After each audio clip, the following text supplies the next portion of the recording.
मंगेश ससाणेंच्या कारवर हल्ला झालेला आहे। बीड मासलगाव या ठिकाणी ही घटना घडली आहे। अज्ञात दुचाकी स्वाराकडून कारवर दगडफेक करण्यात आली आहे। हल्ल्यामागे आमदार प्रकाश सोळंके, विजयसिंग पंडित असल्याचा मंगेश ससाणे यांचा गंभीर आरोप आहे। या सगळ्या संदर्भात मंगेश ससाणे यांच्याशी संवाद साधले आपले प्रतिनिधी चंद्रशेखर भांगे यांनी।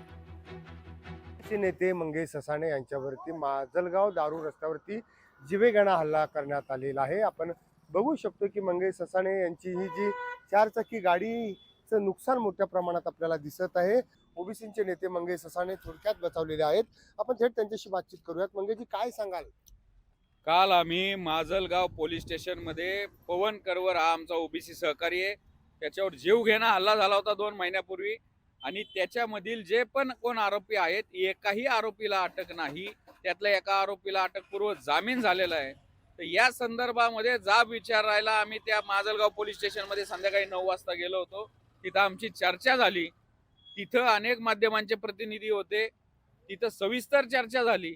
तिथं फेसबुक लाईव्ह अनेक जणांनी केलं आणि याच्यामुळेच आम्हाला आमचं नक्की खात्री की या पवन करवरवर ज्यांनी हल्ला केला हे सगळे त्या विवेक पंडित आणि प्रकाश सोळंके यांचे कार्यकर्ते आहेत।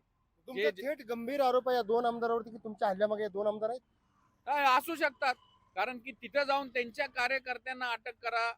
तर या संदर्भामध्ये मी पुण्याचे सीपींना पत्र दिलेले, पुण्याचे एसबीचे डीसीपींना पत्र दिले, त्यांना जाऊन भेटलेलो आहे की मी ओबीसीचं काम करतो, मला जावं लागतं। या आधीही मला धमक्या आलेल्या आहेत। या संदर्भातल्या तक्रार अर्ज आहेत, FIR आहेत। आपण पाहिलं की हे जे 2 आमदार आहेत, पंडित आणि सोळंकी, या 2 आमदारांची चौकशी करावी आणि माझ्यावरती जो हल्ला झाला गाडीवरती त्या हल्ल्याची सखोल चौकशी करून कडक कारवाई करण्याची मागणी जे ती ओबीसीचे नेते मंगेश ससाणे यांनी केलेली आहे। लोकशाहीसाठी मी चंद्रशेखर भांगे। लोकशाही मराठी ऐका, पहा, जागरूक रहा।